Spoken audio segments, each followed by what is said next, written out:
चलो बच्चों, अब एक एग्जाम्पल से इस चीज़ को जो अभी हमने पार्ट 2 में समझा उसको थोड़ा सा और आगे के लिए बढ़ाते हैं। देखो, एक ट्रायंगल तुम्हें दिख रहा है ABC। पहले क्वेश्चन पढ़ो। Given tan A 6 trigonometric ratio मैंने आपको बताया है।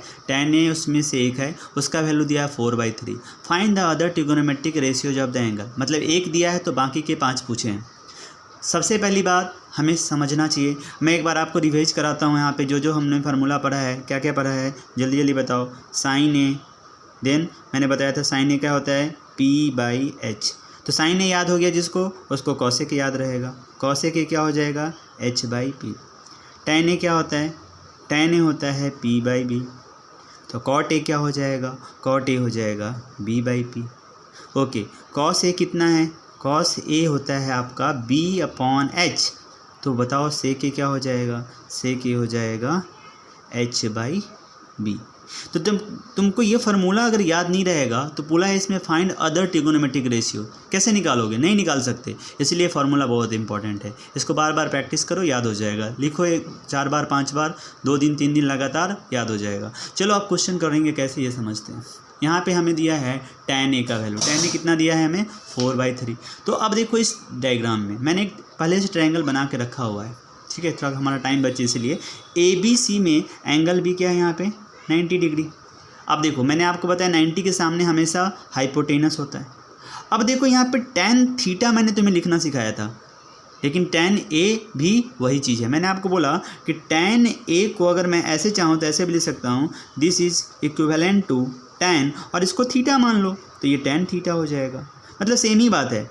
इसका मतलब है कि एंगल A पे tan का वैल्यू क्या होगा, या ऐसे बोल सकते हैं एंगल A के लिए tan का वैल्यू, मतलब ये जो tan का वैल्यू क्या आता है, P/B। तो मैं बोलना चाहता हूँ कि एंगल A पे P/B का वैल्यू क्या है, एंगल A के रिस्पेक्ट में क्या बोलेंगे, एंगल A के रिस्पेक्ट में tan का वैल्यू क्या है या P/B का वैल्यू क्या है। तो ये चीज़ आपसे पूछा है, और इसी तरह से बाकी के भी वैल्यू पूछे। तो देखो अपने डायग्राम में चलो, दिया क्या है। सो देखो गिवन तुम्हारे पास क्या है, गिवन दिया है tan A = 4/3। ये एक रेशियो है, याद रखना। रेशियो में मैंने आपको बार बार समझाया है कि जब भी रेशियो को यूनिक करना है तो उसके साथ हम लोग x वर्ड या k वर्ड लगा दे, के मतलब वेरिएबल लगा देते हैं, तो इसको हम लोग ध्यान रखेंगे। तो सबसे पहली बात, tan A का फार्मूला क्या होता है। देखो tan A = अगर हम लोग डायग्राम में जा कर के देखें तो क्या हो जाएगा, ये अब देखो ये A है, मतलब थीटा है। अभी के लिए मैंने थीटा समझने के लिए बताया, लेकिन A मतलब इस एंगल के रिस्पेक्ट में बात करी, तो जिसके रिस्पेक्ट में बात होती है उसका सामने वाला परपेंडिकुलर होता है, तो ये बन जाएगा परपेंडिकुलर। अब बचा कौन, ये हो गया बेस।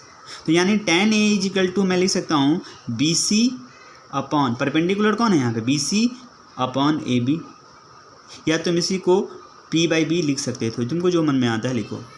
तो अगर सपोज मैंने BC/AB लिखा है तो ये वैल्यू कितना दिया, 4/3। तो मैं क्या लिखूँगा, यहाँ से हमें लिखना पड़ेगा देयरफॉर कि BC/AB = 4/3। देखो गौर से, BC कहाँ है, BC यहाँ पे, AB कहाँ है, यहाँ पे, मतलब ये 4 है और ये 3 है। जल्दी में क्या होता है ना, हम इसको 4 और इसको 3 लिख देते हैं, लेकिन रियल में 4 नहीं लिखना चाहिए, ये एक्चुअली वेरिएबल के फॉर्म में है, तो इसको हमको लिखना पड़ेगा लेट, मतलब ये रेशियो के फॉर्म में है, late BC = 4x and AB = 3x। मतलब ये हो गया हमारा बेस, दैट इज़ AB, ये हमारा कितना हो गया 3x, और जो हमारा BC है यह P, दैट इज़ 4x। बच्चों अब क्या है, मैंने आपको बताया था कि तीनों में से 2 दिया रहेगा और 1 ढूंढना होगा। उसके लिए याद करो, मैंने बोला था कि पाइथागोरस थ्योरम याद करना है, h² = p² + b²। First start यहीं से मैंने किया था। तो अब चलो मैं यहाँ पे लिखता हूँ, देखो इन ट्रायंगल ABC, चलो स्टार्ट करते हैं, यूजिंग पाइथागोरस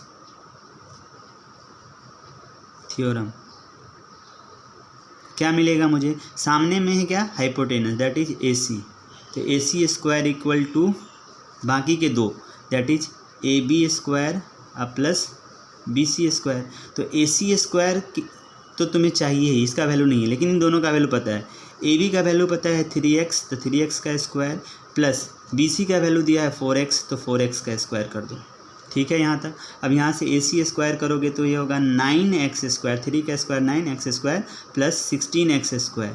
तो फाइनली यहाँ से हमें आ जाएगा ए सी स्क्वायर इज इक्वल टू, इन दोनों को ऐड करते हैं 25x स्क्वायर, और साइड कभी भी निगेटिव नहीं होता है, तो ए सी इज इक्वल टू डायरेक्ट लिख सकते हैं √25x स्क्वायर, है ना। और अगर आप देखो तो मैं यहाँ से थोड़ा क्वेश्चन ऊपर कर देता हूँ, क्वेश्चन से कोई मतलब नहीं है, जगह बचेगा मेरे पास। ए सी इज इक्वल टू कितना आ गया 5x। तुम अगर x नहीं भी लेते तब पर भी यही आता, but this is not the good way, है ना, क्योंकि ये ऑलरेडी रेशियो में लिखा है। जब रेशियो में लिखा होता है ना तो वो सिंपलेस्ट फॉर्म होता है, वो साइड का लेंथ नहीं होता है, इसीलिए हम उसको x लगाते हैं। मैंने पिछले क्लासेस में भी आपको बहुत बार बताया है। तो यहाँ से ए सी का वैल्यू क्या आ गया 5x, मतलब ये जो हाइपोटेनस था वो तुम्हें 5x मिल गया। जैसे ही 3 साइड मिल गया, क्वेश्चन का पार्ट देखो जाकर, क्वेश्चन में लिखा था find the other trigonometric ratio, मतलब तुम्हें tan a पता है तो बाकी के 5 लिखने हैं। तो चलो मैं लिखता हूँ, यहाँ से लिखेंगे। ये चीज़ मिलने के बाद मेरे पास यहाँ पे जगह है, मैं यहाँ लिखता हूँ देयरफॉर साइन ए, सबका फार्मूला लिखते जाओ और आंसर आता जाएगा। साइन ए क्या होता है p/h, p की जगह पे क्या हो जाएगा 4x, और h की जगह पे क्या आएगा 5x, x cancel 4/5। Cos A क्या हो जाएगा, cos A is equal to कहाँ गया b/h, तो b/h का मतलब क्या हो गया, b की जगह पे क्या आएगा 3x, h की जगह पे क्या आएगा 5x, x कैंसिल, कितना आंसर है 3/5। इसी तरह से हम लोग tan a निकाल लेते हैं। tan a is equal to p/b that is equal to 4x, और b की जगह पे 3x, x कैंसिल, आंसर आएगा 4/3।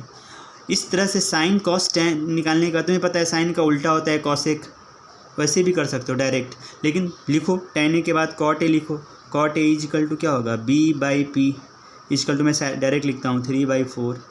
इसी तरह से sec a की जगह पे तुम लिख सकते हो डायरेक्ट, sec a का फार्मूला मैंने यहाँ लिखा है h/b, h का वैल्यू यहाँ पे कितना होगा 5x अपॉन, है ना, b की जगह पे 3x, देखो 5/3।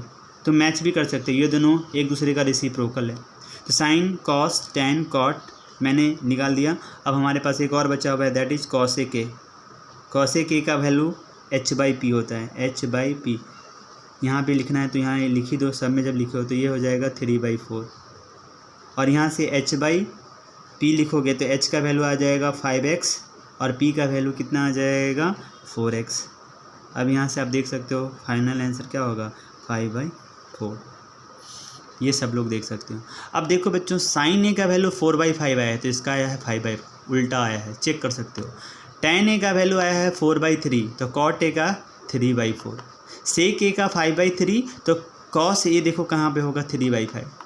तुम देख सकते हो साइन cos tan ये ढूंढ लो, तो साइन का उल्टा होता है cosec, tan का उल्टा होता है cot, और cos का उल्टा होता है क्या sec। sec कहाँ पे छुपा है, यहाँ पे cos और sec। तो ये चीज़ आप हमेशा याद रख सकते हो, साइन और cosec, tan और cot ये एक दूसरे के रेसिप्रोकल होते हैं। तो ये हमारा क्वेश्चन इस तरह से था, इसको करो, किसी को डाउट है तो पूछ सकते हो।